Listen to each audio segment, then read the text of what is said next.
Alright guys, welcome back to another video. I think the vast majority of you will like this one, as it's a new series on every single tank in the fish room.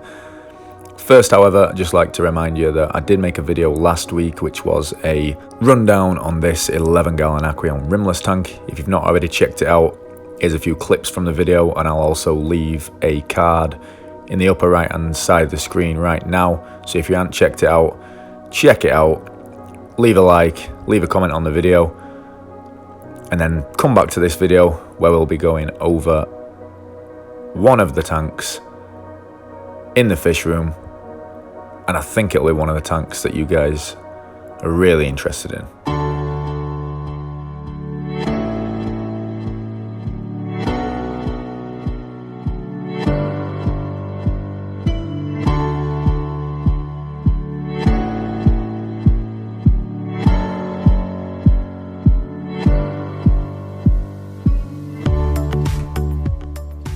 Alright, so here we are downstairs in the fish room. Just actually tonight put up this little shelf for some of my water change stuff and some of the foods that we're currently feeding in the fish room.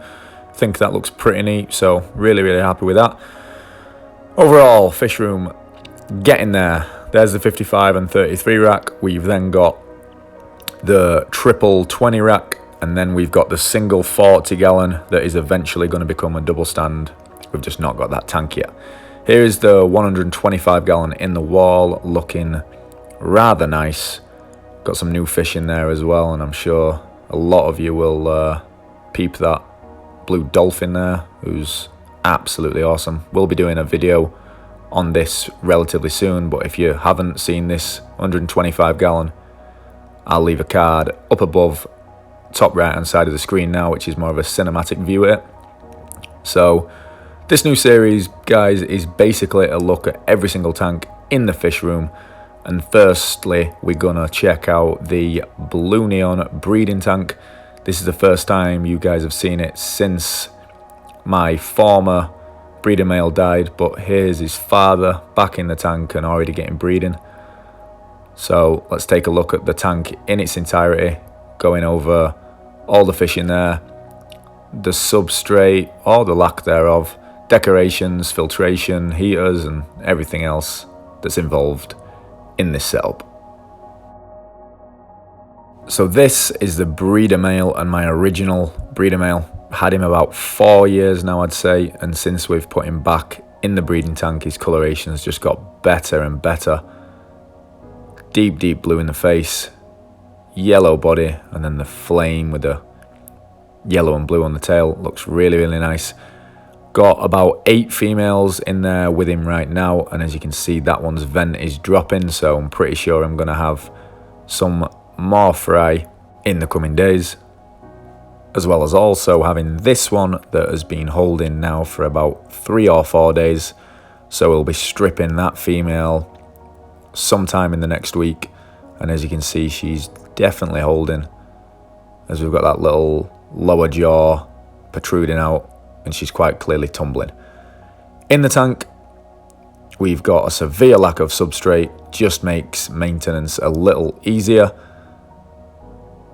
And so far I've experienced no negative effects from not having a substrate. I usually like doing sand, but for the fish room, and seeing as I've increased my number of tanks, just thought bare bottom tanks would be the way to go. We've also got an Aqueon Pro heater in there that keeps the tank at around 78 degrees. Every now and again, when I'm doing a water change, I'll decrease the temperature of the tank with the water that I'm putting in, just kind of meant to entice breeding, and I've gone over a few of those tips in previous videos, so check them out if you've not seen that before.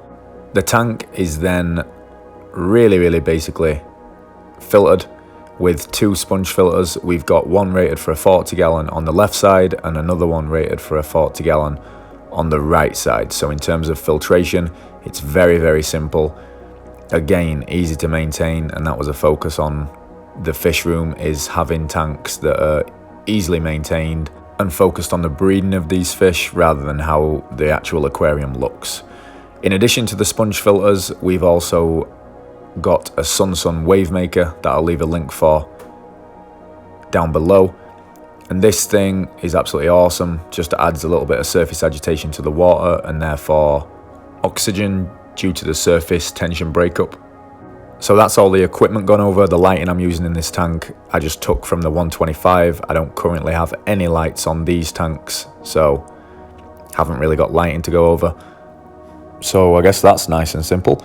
In terms of the layout of the tank, we've obviously gone over that it's bare bottom, but I've also separated the rocks in ways that might look ordinary if you're first viewing the tank, but there's plenty of spaces where the blue neons can breed. So we've got that far left corner, we've got some shelter there underneath the skull and in the skull, and then we've got a few other gaps in the tank where this guy can get some breeding action going, and there's plenty of space for both the male and the female to turn around.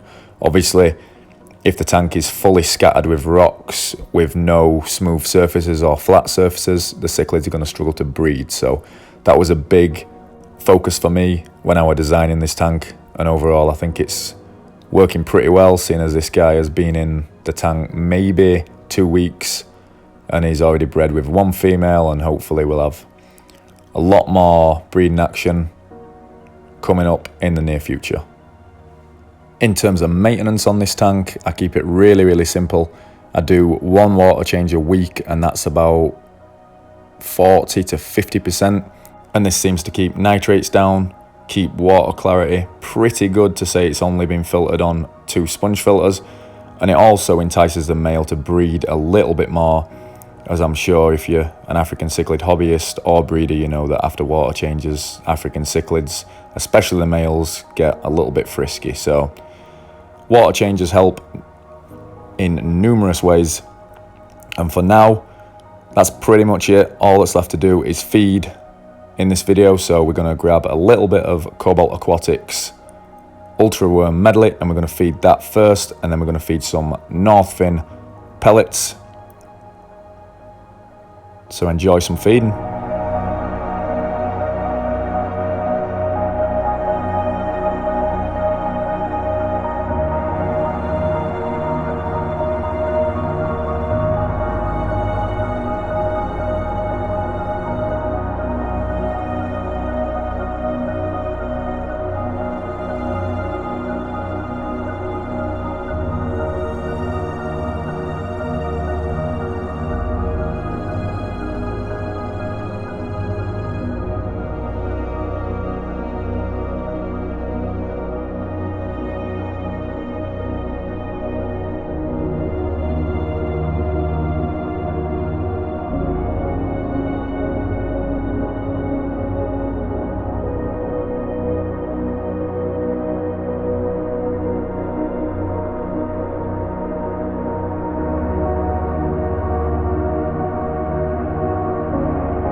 So anyway guys, that's how you know you've got some healthy African cichlids, when they're practically begging at the top of the water for the food.